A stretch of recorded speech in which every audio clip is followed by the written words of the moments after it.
تو اب 14 مئی کے الیکشن تو چھوڑیں، 8 اکتوبر کے الیکشن بھی نہیں ہو سکتے، ہو سکتا ہے 8 اکتوبر کو بھی الیکشن نہ ہوں، اور یہ وہ صحیح کہہ رہے ہیں، یہی پی ڈی ایم کی خواہش ہے کہ یہ 14 مئی تو وہ کروانا ہی نہیں، نہ مرنا پڑا تو مر جائیں گے، ہر کام کر جائیں گے، مگر 14 مئی کو الیکشن نہیں کروائیں گے۔ لیکن اس کے ساتھ ساتھ یہ بھی پی ڈی ایم کی خواہش ہے کہ 8 اکتوبر یعنی کو بھی الیکشن نہ ہو، سال ایک ہمیں اور مل جائے۔ تو رانا صاحب نے آج اس کا بھی خواہش کا اظہار کیا ہے۔ اس کے علاوہ جی نیب کا گھیرا تنگ ہو گیا ہے پرویز الہی چودھری خاندان کے خلاف۔ پرویز الہی صاحب پہ کئی کیسز ہیں، ان کے جو پرنسپل سیکرٹری اور جن کو ان کا مبینہ فرنٹ مین کہا جاتا ہے محمد خان بھٹی پر بھی کئی کیسز ہیں، اور پرویز الہی صاحب کے حوالے سے بتایا جا رہا ہے، میں نے پنجاب میں جب بات کی اور انہوں نے کہا کہ وہ صرف ایک جو انہوں نے لاہور کا وہ لاہور کو گرین سے براؤن کیا، مطلب ہر جگہ ماسٹر پلان تبدیل کیا لاہور کا، اس میں ہی اینٹی کرپشن ذرائع کہتے ہیں کہ 80 ارب کی دہاڑی لگائی گئی۔ تو سچ ہے یا جھوٹ یہ دیکھنا ہے، لیکن نیب نے ایل ڈی اے کو کہا ہے، لاہور ڈیولپمنٹ اتھارٹی کو کہا ہے کہ وہ ایک افسر ہمیں دیں اور وہ فوکل پرسن مقرر ہوں، اور یہ جو سارا کام ہوا ہے لاہور گرین سے براؤن ہوا ہے، مطلب لاہور کا ماسٹر پلان چینج ہوا ہے یا تبدیل ہوا ہے یا بدلا گیا ہے، اس پر تحقیقات کے لیے ہمیں ایک فوکل پرسن دیں، اور ساتھ ساتھ چودھری پرویز الہی اور ان کے خاندان کے حوالے سے انکوائریاں بھی جاری ہیں، پیشیاں بھی جاری ہیں، اور معاملہ کافی آگے تک گیا ہوا ہے۔ اس کے ساتھ ساتھ عثمان بزدار صاحب کے سابق وزیر اعلیٰ اور وسیم اکرم پلس عمران خان صاحب کے تبدیلی سمبل عمران خان صاحب کے، اور وہ عثمان بزدار صاحب جو ایک وزیر بھی نہیں لگ سکتے تھے، وہ وزیر اعلیٰ پنجاب بنے، اور جنہوں نے منجی ٹھوکی پاکستان تحریک انصاف کی پنجاب میں 3.5 سال، اور جو کہا جاتا ہے کہ مبینہ طور پر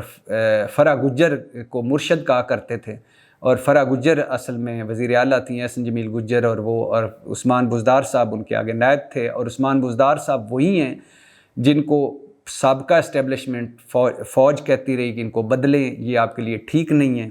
مگر عمران خان صاحب نے آخری وقت تک انہیں نہیں تبدیل کیا، یعنی لڑائی کی ابتدا اس عثمان بزدار صاحب سے شروع ہوئی تھی، اور عثمان بزدار صاحب جو ہر مشکل وقت میں کبھی بھی تحریک انصاف کے ساتھ کھڑے نظر نہیں آئے، اور اس پورے 1 سال میں پی ڈی ایم کی حکومت میں 1-2 جگہ پہ وہ نظر آئے، اور وہ بھی تصویریں کھنچوا کر غائب ہو گئے، کبھی کسی لانگ مارچ میں ان کو کوئی مار نہیں کھائی، کبھی انہوں نے آنسو گیس نہیں سہی، کبھی کچھ نہیں کیا، بس وہ جو کچھ انہوں نے ان کے بارے میں اینٹی کرپشن والے کہہ رہے تھے کہ انہوں نے کوئی 20 ارب روپے کی مبینہ طور پر دہاڑیاں لگائی ہیں، اب ان کے بارے میں ڈی جی اینٹی کرپشن نے عدالت میں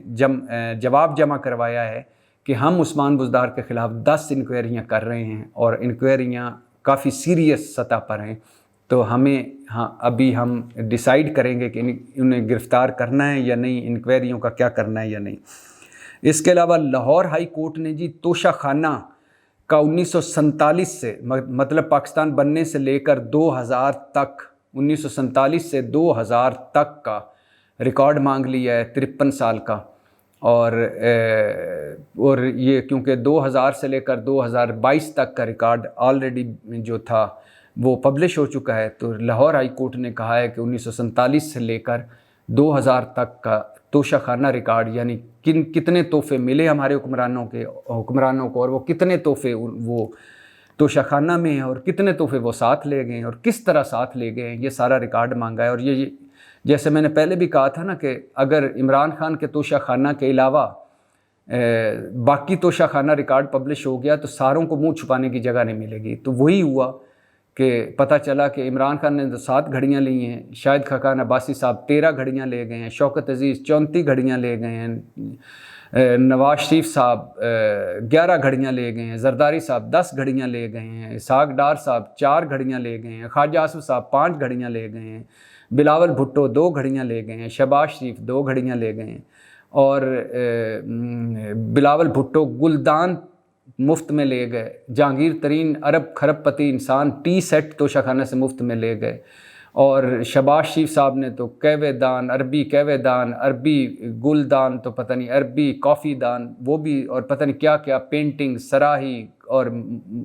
ماڈل کسی چیز کا، وہ سارے مفت لے گئے ہیں۔ اسحاق ڈار صاحب بیڈ شیٹ تک نہیں چھوڑی انہوں نے، شوکت عزیز صاحب نے جرابیں انڈر گارمنٹس تک نہیں چھوڑے۔ تو اسی طرح جب یہ پچھلا 1947 سے لے کر 2000 تک کا ریکارڈ پبلش ہوگا، اور خصوصی طور پر 1990 سے لے کر 2010 سال کا بے نظیر بھٹو صاحبہ